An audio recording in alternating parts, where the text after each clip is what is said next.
यानी mount Everest जो है वह मेनली नेपाल में है, ठीक है। अच्छा, जब माउंट एवरेस्ट के बारे में आप लोग देखते हैं कि ये 4 कंट्री में फैला हुआ है, ठीक है। कैसे? एक इंडिया में है, सिर्फ माउंट एवरेस्ट नहीं, मतलब हिमालय माउंटेन है, इंडिया में है, उसके बाद नेपाल में है, फिर तिब्बत चाइना में फैला हुआ है। सोचिए कि 4 कंट्री। अगर बात करेंगे इस माउंटेन की, माउंट एवरेस्ट की, जो इतने बड़े क्षेत्र में फैले हुए हैं, ठीक है, इसकी जड़ तो देखिए कहाँ से कहाँ तक जा रही है। ये 4 कंट्री को कवर कर रहा है। जब ये 4 कंट्री को कवर कर रही है ये माउंट एवरेस्ट, तो बताइए निक्स ओलंपिया कितने बड़े ये माउंटेन होंगे जो कि मंगल ग्रह पर है, और यह कितने बड़ा क्षेत्र को कवर करता होगा। सबसे ज़्यादा आश्चर्य की बात ये है ना।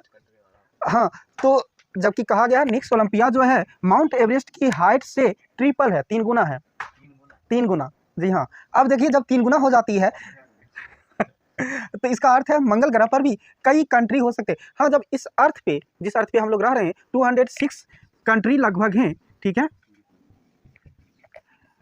लगभग 206 कंट्रीज जब इसमें आते हैं, तो मंगल ग्रह पर भी इससे ज़्यादा कंट्री हो सकते हैं, है ना, या इससे कम भी। कंट्री की संख्या इस पर निर्धारित की जाती है कि कंट्री कौन छोटा है, कितना बड़ा है, इस आधार पर चल सकता है। छोटे छोटे कंट्री बनेंगे तो मान लीजिए ज़्यादा बनेगा, और बड़ा बड़ा मान लीजिए कि कंट्री बनेंगे तो संख्या कम हो जाएगी।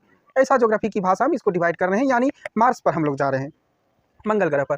तो मंगल ग्रह पर देखिए कि वही जब ये ट्रिपल है यानी 3 गुना है, तो हो सकता है ये 4 कंट्री को कवर करता है ये हिमालय माउंटेन, तो निक्स ओलंपिया 6-7 कंट्री को भी कवर। इसकी जड़ भी बहुत दूर तक, यानी इसका अर्थ है फैला होगा, है ना, निक्स ओलंपिया का। तो ये मंगल का यानी मार्स ग्रह का सबसे ऊंचा पर्वत है। इसकी हाइट आप ले सकते हो 8850 इंटू 3 कर दीजिए, क्योंकि 3 गुना से ज़्यादा लिखा है, 3 गुना से कम नहीं लिखा हुआ है।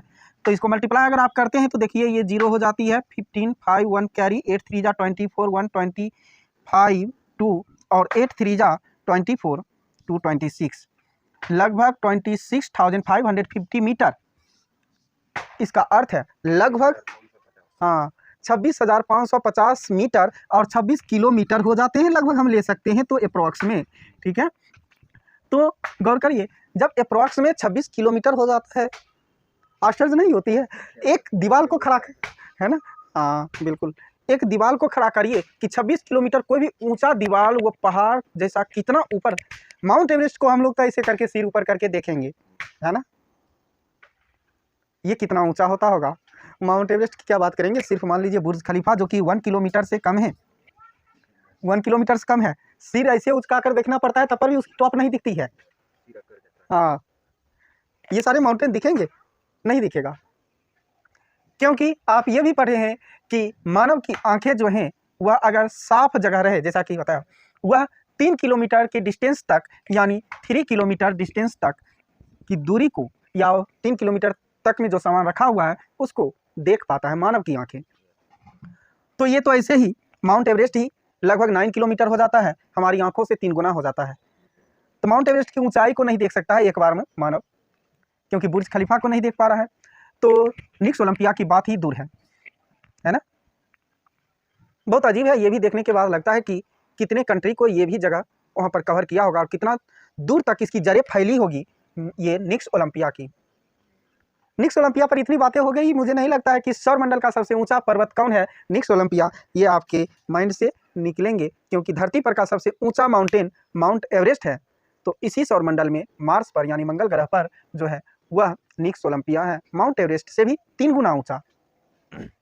ऐसे ऐसे रिसर्च करके मिले तो हम लोग को लगेगा कि जिस सोलर सिस्टम में रहते हैं बहुत कुछ है जानने के लिए और देखने के लिए, ठीक है। हम लोग तो सिर्फ माउंट एवरेस्ट वाली जगह पर रह रहे हैं, अगर ऐसा हो सकता है मार्स पर जाए, मंगल ग्रह पर, तो और भी।